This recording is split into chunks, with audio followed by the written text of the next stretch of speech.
যাত্রী হয়রানির অভিযোগ এনে ৩ দিন ধরে বেনাপোল রুটে দূরপাল্লার বাস চলাচল বন্ধ রয়েছে। পরিবহন মালিক সমিতির দাবি, প্রশাসনের সাথে বৈঠক করে সিদ্ধান্ত নেওয়ার পরও রাতে যাত্রীদের নামিয়ে দেওয়া হয় বন্দর থেকে ৪ কিলোমিটার দূরের পৌর বাস টার্মিনালে। এ নিয়ে পৌর ও বন্দর কর্তৃপক্ষের পাল্টাপাল্টি অভিযোগ করলেও সমস্যা সমাধানের উদ্যোগ না থাকায় বিপাকে পড়েছেন যাত্রীরা।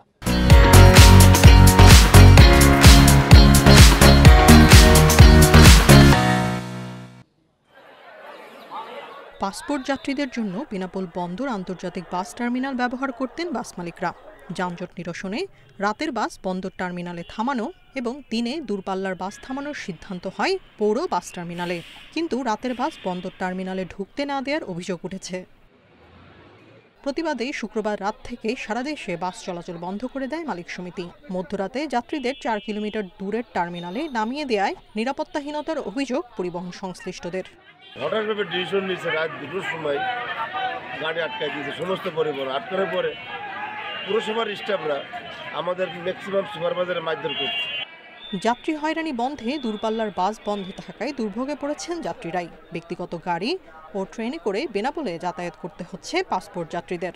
রাত ২টো ১২টা ১.৫টার সময় গাড়ি আসছে।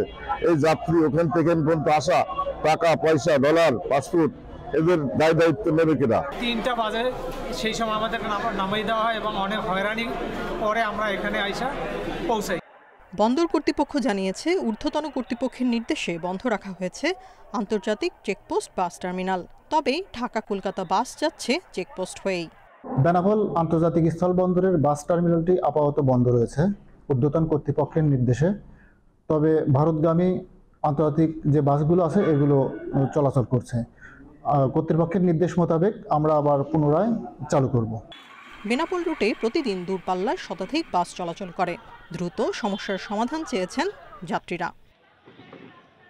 Independent news.